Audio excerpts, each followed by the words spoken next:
It is the back end of September 2020. Many thanks for staying with us here on TV47. This is TV47 Spotlight. We have a lot lined up for you. All the details on Kapseret Member of Parliament Oscar Sudi, who finally surrendered himself after a dramatic weekend. Also, ODM leader Raila Odinga is expected to tour Kisii land right after DP Ruto invaded the region. Now, this and much more coming up in just a moment, but first, these are the highlights. On TV47 Spotlight tonight, Sudi surrenders. Oscar Sudi surrenders to police and will be arraigned in court tomorrow. Sudi was flown to Nakuru where he will be charged. I wish to confirm that Honorable Oscar Sudi voluntarily presented himself to Langas Police Station in Kapseret constituency, Uasin Gishu, this morning at 8 a.m. Politics here, politics there. 2022 politics in top gear as ODM leader Raila Odinga heads to Kisii land days after DP Ruto invaded the area. Ruto says he will not fear the so-called deep state in his 2022 quest. Sasa wakuja na system, wakuja na deep state, sisi tuko tayari tunawaongojea. As ANC Musalia Mudavadi declares he'll be in the ballot in 2022. Mimi natafuta kiti cha president of Kenya.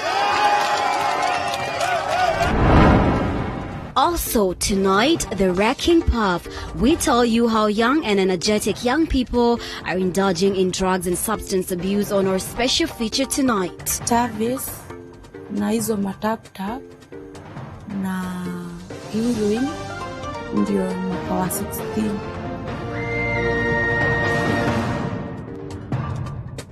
A very warm welcome on TV47 Spotlight. My name is Mombi Chege. Our sign language interpreter tonight is Faith Cheptile. Now, Kapseret Member of Parliament Oscar Sudi is set to be arraigned in a Nakuru court tomorrow. Now, the MP is being detained at Nakuru Central Police Station, and he was arrested earlier this morning after he presented himself at Langas Police Station in Kapseret and was flown to Nakuru in a police helicopter. Now, the MP is accused of hate speech. The Kapseret lawmaker Oscar Sudi was arrested on Sunday morning after presenting himself at the Langas police station. After his arrest, he was flown to Nakuru, where he will be arraigned in court on Monday morning. Sudi, who has been on the run for 3 days, is expected to face incitement charges. Ajibike kwa yale matamushi alitamuka, na leo mwendo wa saa 2 asubuhi alijisalimisha katika kituo hiki cha polisi cha Langas Police Station akiwa amesindikishwa na viongozi, mmoja wawe akiwa ni Governor wa Nandi. The legislator was accompanied by his lawyer Gladys Boshole, MPs Caleb Kositanye, Didmas Baraza, Kaneli Serem, and Nandi Governor Stephen Sang.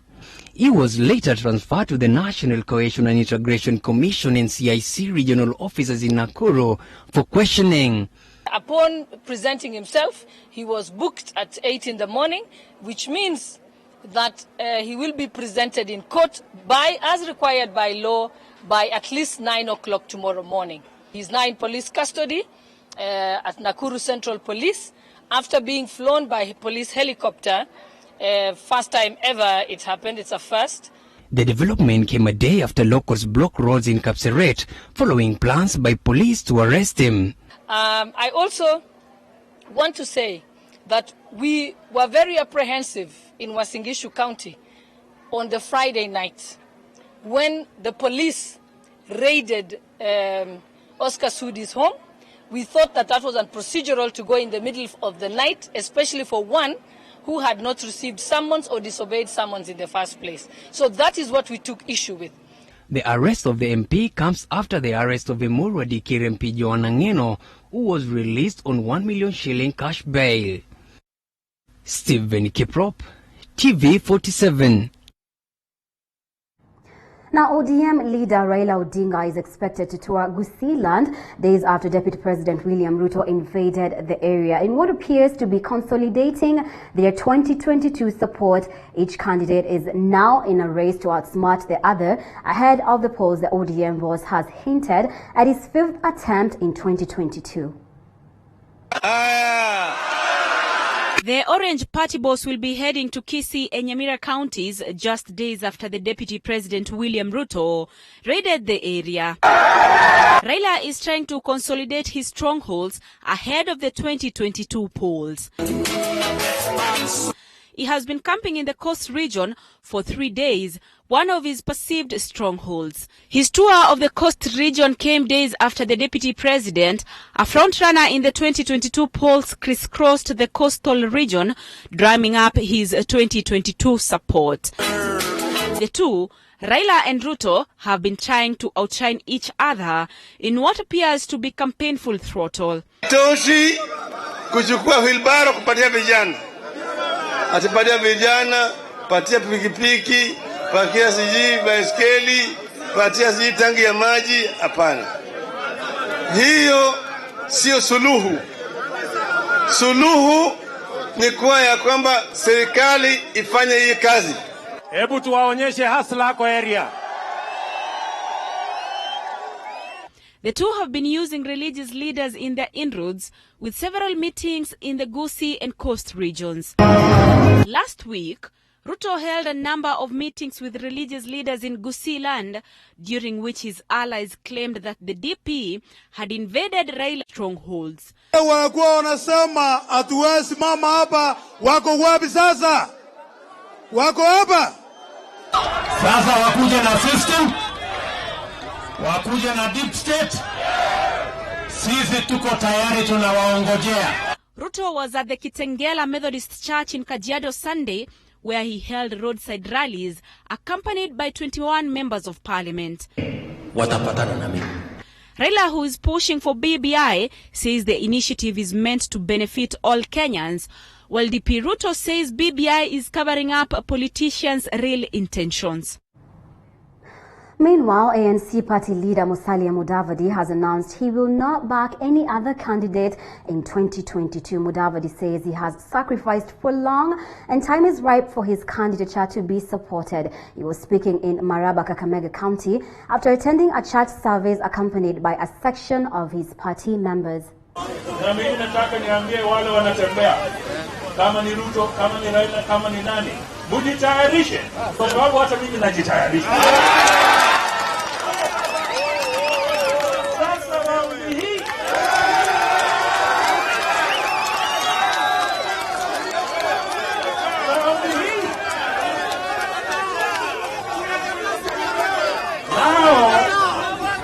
Sasa waanze kuuliza, je, ni wao wa Kenya peke yake ambao wanatafuta hiyo kiti ama kuna Wakenya wengine?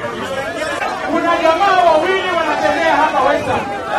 Jamaa ya kwanza mwenye anatembea hapa Western anaitwa William Samoei Ruto.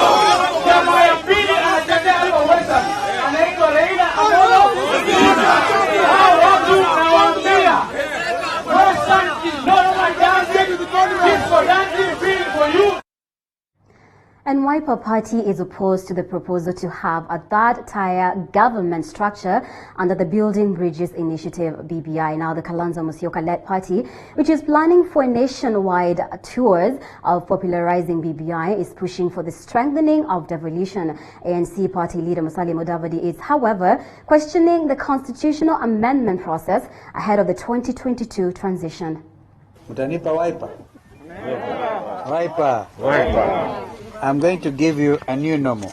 After 3 days of the National Executive Council meeting in Manzoni, Wiper Party has resolved to oppose the proposal to have a third-tier government structure under the Building Bridges Initiative, BBI. Party leader Kalonzo Musyoka instead expressed the need to strengthen devolution. It provides us with a chance to strengthen devolution and consolidate gains made under the new dispensation. Importantly, it provides a unique opportunity to address fears and concerns of millions of Kenyans who feel excluded in our governance structure. The push for establishment of regional government has largely been termed as a scheme by county governors serving their final terms in office to save their political careers. ANC's Musalia Mudavadi is, however, questioning the reasons behind the constitutional changes during a transition. ODM leader Raila Odinga has been pushing for the Building Bridges initiative that he says will save Kenyans. However, Deputy President William Ruto says of concern for now is reviving the economy. Wakenya wana ufukara, Wakenya wana njaa, Wakenya wamekosa kazi. Kama mtu ako na njaa, umpatie samaki ambayo ameshapikwa, atakula na atashiba, lakini kesho atakuwa na njaa tena. ODM boss Raila Odinga has been popularizing the report, which is yet to be made public. Tujatimiza ile tulioko naye, ambaye hatukuambiwa ni nini baya naye, kwanza itimiziwe hii. Una support nini kama hujui nini iko ndani yake? Unless unafanya sisi wajinga, wewe umepanga hiyo umeweka huko, na utuambie tusipinge ama tusisupport kama hatujasoma. The BBI task force is yet to present the report to President Uhuru Kenyatta and ODM leader Raila Odinga.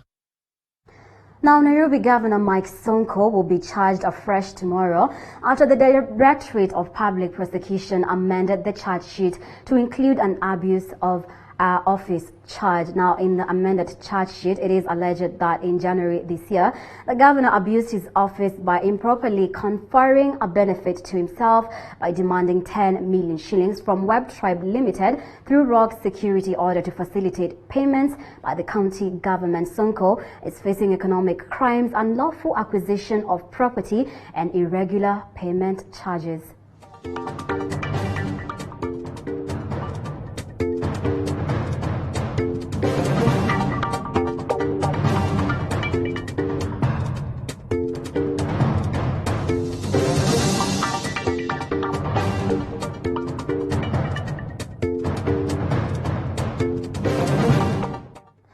Education Cabinet Secretary Professor George Magoha has convened a consultative conference for stakeholders tomorrow to deliberate on reopening of schools modalities. Andrin Kilemi with the details. In an invite to stakeholders, the Ministry of Education has called for a crisis meeting on Monday over the reopening of schools. All education stakeholders have been invited to deliberate on the modalities put in place. Education seers Professor George Magoha and other education officials have been touring different institutions of learning to ascertain the level of preparedness in those schools ahead of the uncertain reopening. Some of our people will come to KIKUYU to physically inspect most of the primary schools, a reasonable sample, find out whether they have water containers and the capacity. The Education Task Force that was set up to oversee the reopening process held a consultative meeting last week to deliberate on the distribution of more desks and lockers in public primary and secondary schools. Monday's meeting will discuss phased reopening of schools and allow candidates in Class 8 and Form 4 to resume schools first. The reopening of colleges, universities and tertiary institutions, the ministry says must be under strict adherence of the Ministry of Health guidelines. Andrin Kilemi for TV47. Now, Senate is set to hold its 11th sitting to unlock the ongoing revenue standoff. Now, a section of senators are pushing their colleagues to pass a resolution to have the counties get at least 50% of their share before the matter is resolved, with governors threatening to shut down some county services over the delay.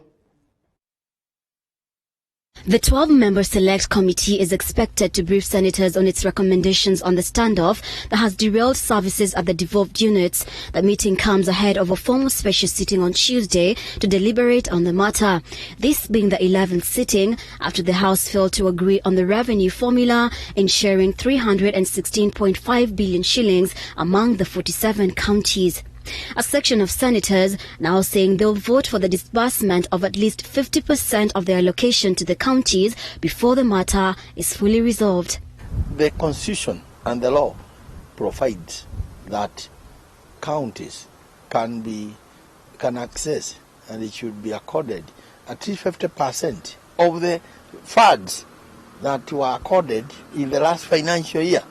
That should be released by Treasury, and the Minister for Finance has no reason not to be releasing money to the counties up to 50%. I want to confirm that on Tuesday we shall be moving an amendment, and we have requested to move an amendment on the Division of Revenue Act in consultation with the National Assembly, as provided for by Public Finance Management Act and reference number 3 of 2019 of the Supreme Court decision, to pass a resolution as a Senate and the National Assembly and do an amendment to allow counties to access 50% of their previous allocation on the financial years. Governors have already threatened to shut down some county operations come 17th of this month if the stalemate will not have been resolved. Nyeri Senator Ephraim Maina now blaming outside forces interfering with the matter. We have a lot of many people talking here and there.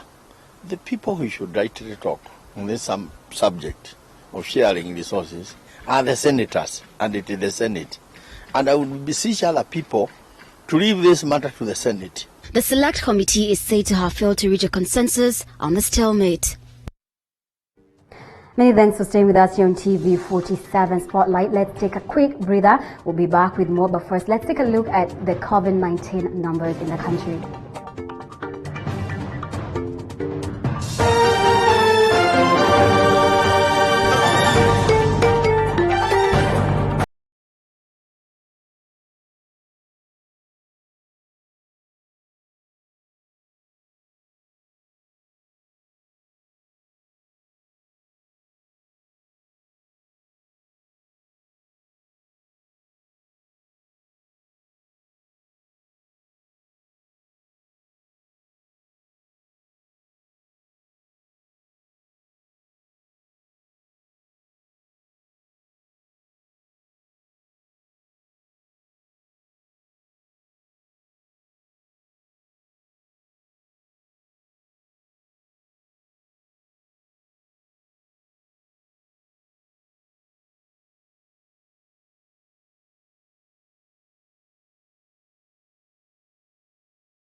Welcome back. Now, 2 women are among 7 people injured in fresh skirmishes witnessed in Tritagoe, Sigaon, Kap Karang and Sigutik areas in Molo and Joro, Nakuru County.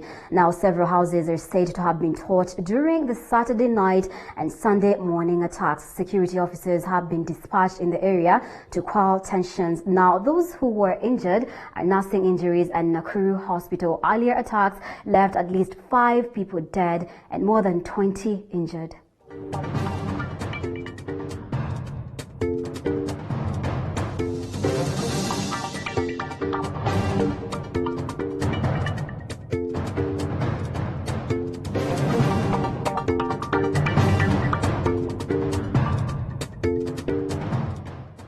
A middle-aged man is nursing serious injuries after his hand was chopped off by people he claims were angered by a post on his Facebook page. Now, Kennedy Ochieng Ogendo, who is currently living under witness protection and fearing for his life, is now appealing to both the DCI and DPP Nordin Haji to take up the matter. James Okoth reports from Kisumu. With the rise in the use of social media in Kenya, many Kenyans have resorted to using the platforms to express their concerns on various issues. However, Kennedy Ochieng Ogendo claims a Facebook post resulted to his hand being chopped off. The 36-year-old resident of Chemelil in Muhoroni sub-county recounts his ordeal that left him amputated. Another group of people came out of a vehicle of registration number KBW 182W Toyota Fielder in Chemelil roundabout. So I became suspicious. The other person who was from the car came very fast and tried to cut the other side of my neck, of which I tried to block with the right side of my hand, and my right hand was chopped off. According to him, his assailants are prominent and known people in the area, but even after reporting the incident at Chemelil police post, they are still at large. Out of the laxity of the officers in charge of the case, he is now seeking the attention of the DCI and DPP to take up the matter so that justice can be done. So I'm appealing to the Director of Public Prosecution to take this matter seriously together with the DCI, the CID boss Kinoti, because the DCIO in Chemelil has this issue. He has done nothing about it. So I'm appealing to Kinoti himself to take this matter, and the Inspector General of Police to help me follow up this matter so that these culprits can be brought to book and charged in the court of law. Boniface Ogutu Akach, a human rights defender, has strongly condemned the matter and called for speedy investigations. For somebody to hold a knife and start cutting your neck, for somebody to aim a panga at you to an extent that as you try to block it, it chops off your hand, it means that that was a clear hit that was meant to murder. We want Kennedy Ogendo to get his justice. We want everybody who was involved in this heinous crime to be arrested and action taken. They must all face justice. He observed that political violence is on the rise and that it is prudent to protect whistleblowers. He also called on the DPP to relook at the charge sheet and intervene in the case. We need justice for Kennedy Ogendo. We want all the security apparatus in Kisumu to take this matter seriously. We want the Office of Director of Public Prosecution to check on the charge sheet. We can see that the charge sheet, we can see that the case that was being preferred is assault. But from the evidence that has been shown, for me, I think this is an attempted murder. James Okoth, TV47.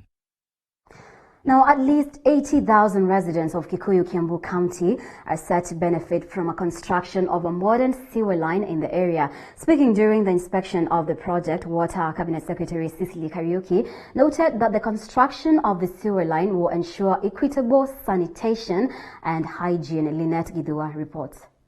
Residents of Kikuyu area, Kiambu County, are set to benefit from the top-of-the-art sewer line whose construction is ongoing. Speaking during the inspection of the project, Water CS Cecily Kariuki observed that the project will benefit more than 80,000 residents and its environs. Kufikia miezi minane hijayo, kufikia Mei huu mradi utakuwa umekamilika.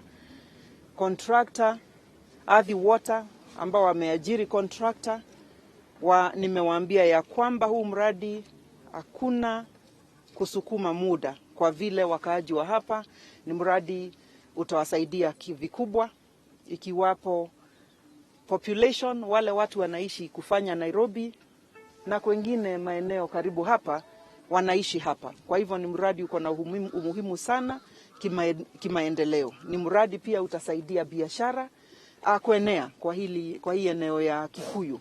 Vile Kikuyu vile tunaelewa kuna institutions ambazo ni muhimu sana za serikali, ikiwapo mashule, Alliance Boys Girls, ikiwapo Thogoto, ikiwapo University ya Nairobi, na ikiwapo pia slaughterhouses ambao pia wote watakuja kusaidika na Sanitation and Irrigation, Joseph Irungu, assured that the second phase of the project is set to be complete ahead of the stipulated time. We are looking to the future of this job because we have an end date with the contractor which is June 2022, and we are already in talks with the contractor to have him hasten the works, to bring the works nearer, completion nearer to maybe by 2 months or so, because everything is now set.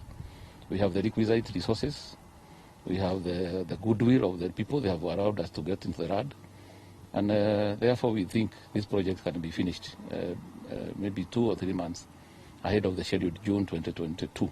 The second phase is likely to take about 2 billion Kenya shillings, and we are already on course. We have requisition for that money. The National RAD Commission is actually undertaking that process. Gatondo North Member of Parliament Wanjiko Kibe commended the ongoing project. We are going to have the offtake in the design to ensure even once the project is complete, then we have some water for our people, especially those who are downstream. And I want to believe that is going to happen.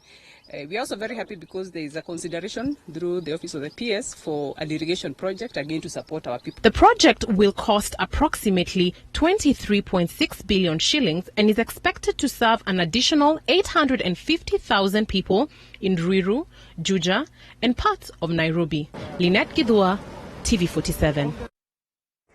And in our special report tonight, ordinarily one begins indulging in drugs and substance abuse without knowing where the road may lead. And when addiction kicks in, then a ton of effects follow after a worst case scenario of depression and even suicide may be witnessed. Our reporter Nanok Loren met up with drugs and substance, and more so marijuana addicts, a drug that has acquired different slang terms in different parts of the country, and filed this report.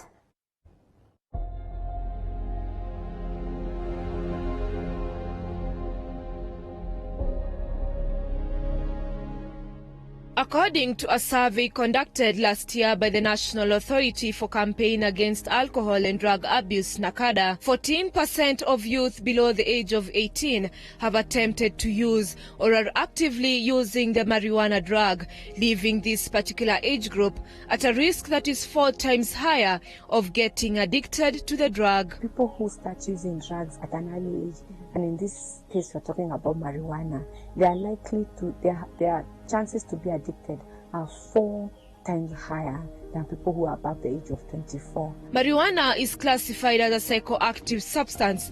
Therefore, the mind-altering chemical in marijuana is responsible for most of the intoxicating effects that people encounter, causing them to lose touch with the reality. When it's taken, it changes the brain and how the brain transmits information and knowledge. It is going to inhibit how people interpret things. And for this reason, it may bring feelings of hopelessness, feelings of despair, feelings of anger.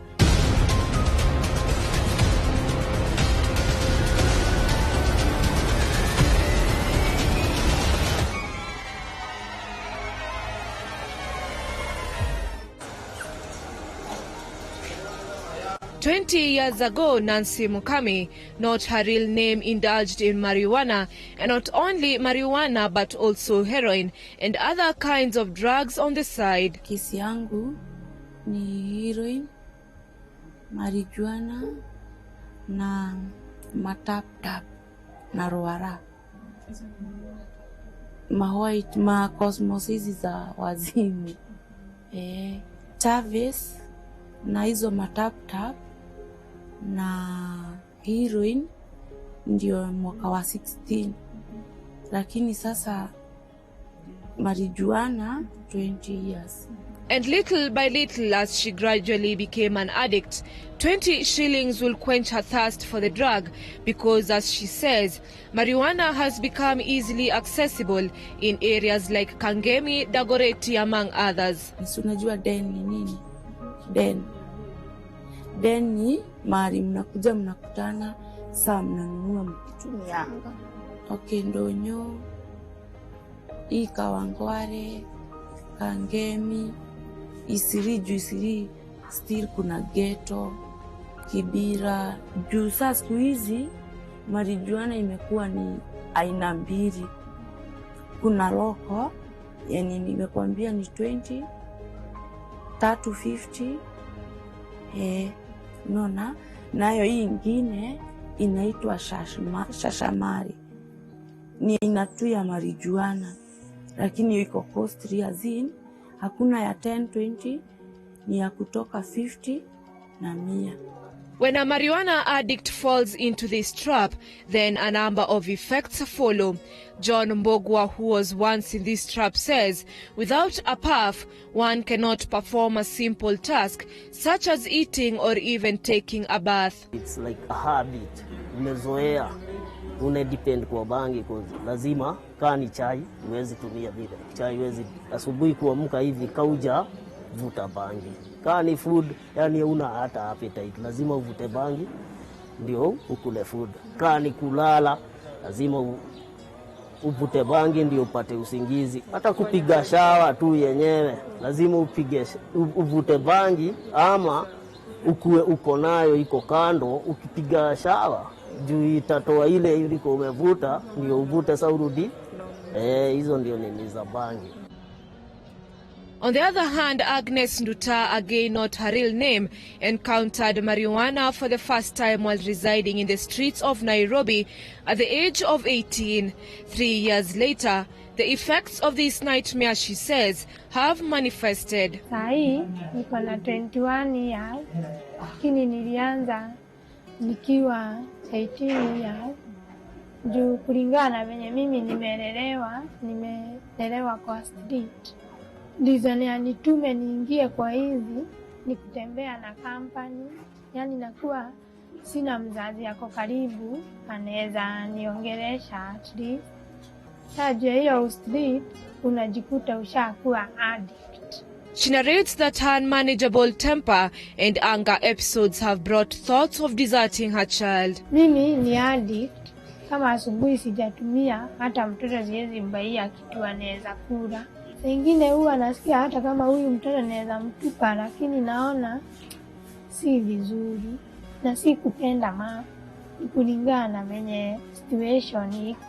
Even worse, as a result of her periods of hopelessness and humiliation from people around her, she has attempted to take away her life not once, to run away from the shame. Unakuta hadi watu wanakudharau, yani hata hawataki kukuona. Na juu pia mimi ni mtu sitakudanganya, niko na karibu mara 2 nimekunywa hizi dawa zangu nguni, at least niondokee hiyo aibu iishe. In Ruiru Town, Nueva Esperanza Treatment and Rehabilitation Center, drugs and substance abuse addicts like Agnes and Nancy are counseled on how to break free from the drugs one day at a time. And in line with the International Day for Suicide Prevention, which is marked on 10th of September every year, Nueva family believes that suicide is preventable. It is a matter of change. People who use substance abuse have a chance to recover. Substance abuse is classified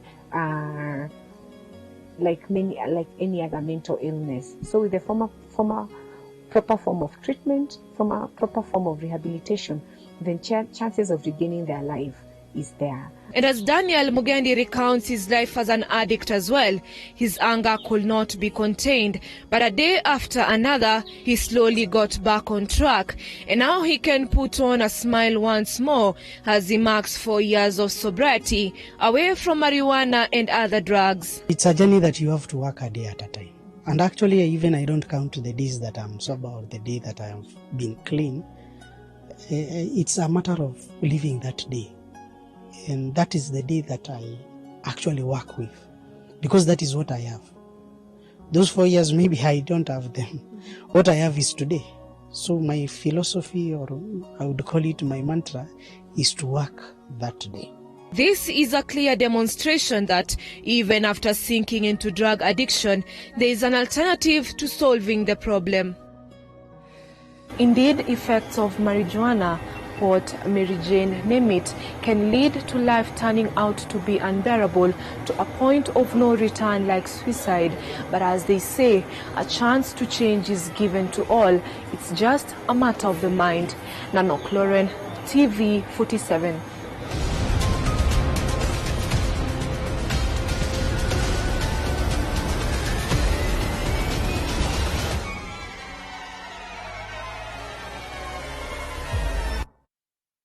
Thank you so much, Nanok, for that report that sheds more light on substance abuse among the youth in the country. Now, 4 members of a family, a woman and his daughter and son in Nakuru, have been arrested over the murder of their father. Now, the deceased Charles Dairu Kenyanjui, 59, was found lying in a pool of his own blood in a car parked outside his home in Barnabas area within the county. His eldest son was arrested this morning, who, according to preliminary investigations, is the prime suspect in the heinous act that occurred on last week. The man's wife, another son, and daughter are also in custody or are waiting to face murder charges.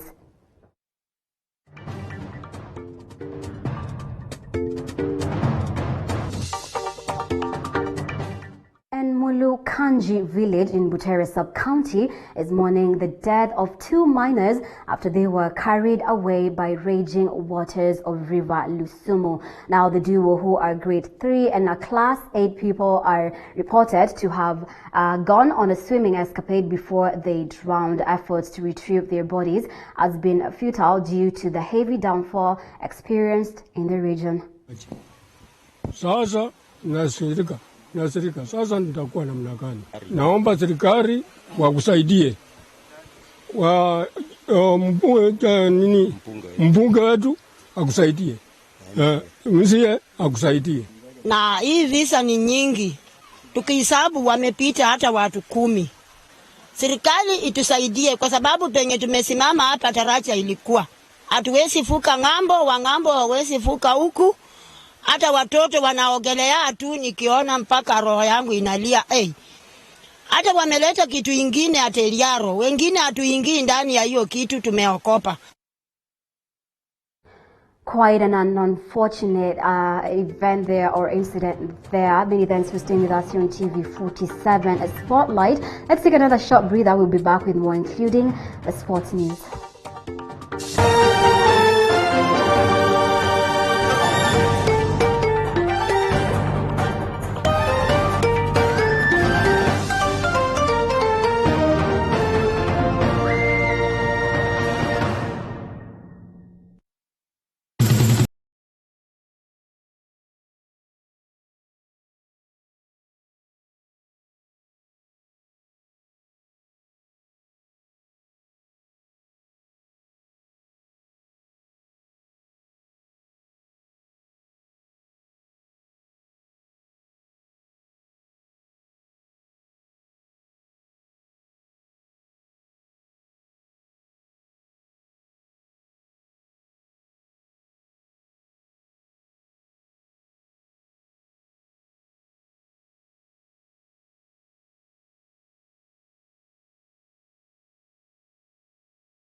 Welcome back. Now let's get to the sports news. Impala Saracens winger Quinto Odhiambo has continued to defy the odds to scale up the rugby ladder. Despite childhood dreams of being a professional footballer, Odhiambo has now carved himself as one of the finest rugby wingers in the country. Our sports reporter Julius Juma spoke to the Bachelor of Commerce undergraduate student and tells the story of a lad who loved football but got married to rugby.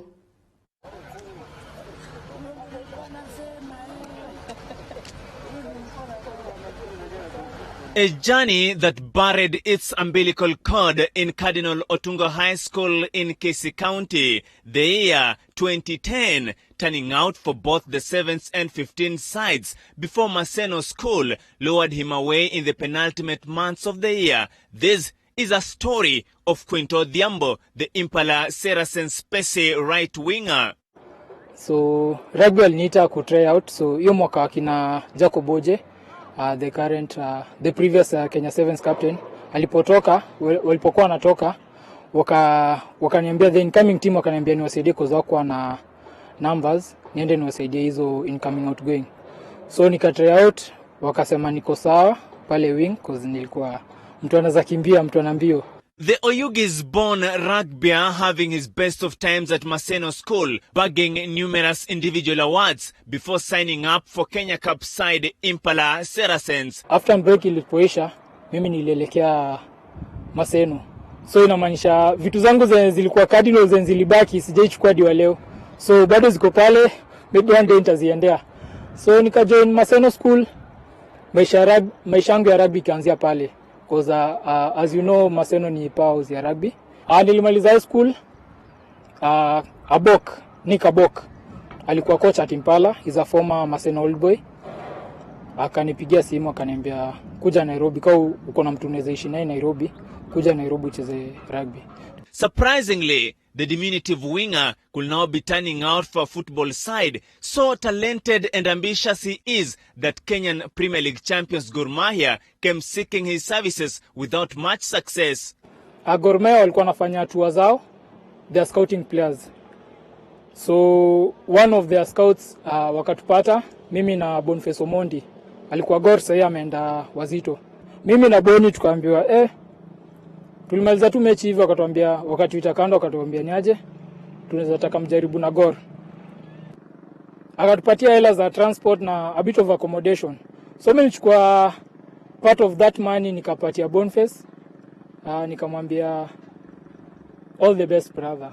And after giving rugby its best shot, Odhiambo now eyes a call up to the national team, be it the 7th Shujaa or 15th Simba. Nimeshinda individual awards hapo ESS. Nimeshinda individual awards Kenya Cup. Najaribu at least nipate call up, since nianze kucheza rugby sijaipata call up yote either national team 7s or 15s. Nasema this the year.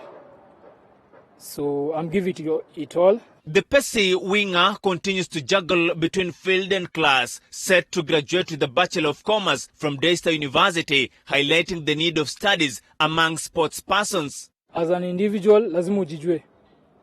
Hizi karatasi zako za shule lazima uzitumie vilivyo. So that's why pia masomo sijaeka kando. So mali kutakuwa na mlango ambao umefunguka, nitaingia ndani. With the COVID-19 pandemic taking a toll on sports globally, the Maseno School alumnus is now a personal trainer as he labors to make ends meet. Dreams of a footballer, but the life of a rugby player. Quinto Odhiambo's journey is that of a go-getter, a clear manifestation of the common saying, where there is a will, there is a way. The Impala Saracens right winger now harboring ambitions of playing for the national team. Reporting for TV47 Sports, I'm Julius Juma. Thank you, Julius Juma, for that report. Now, Harambee Stars striker Michael Olunga was on target again as Kashiwa Resource slammed to a 2-1 defeat against Sagan Tosu in a Japanese top-tier match. Olunga opened the scoring for Kashiwa Resource midway through the opening half before Sagan Tosu pulled a spirited comeback courtesy of goals from Daishi Hayashi and Riki Harakawa on either side of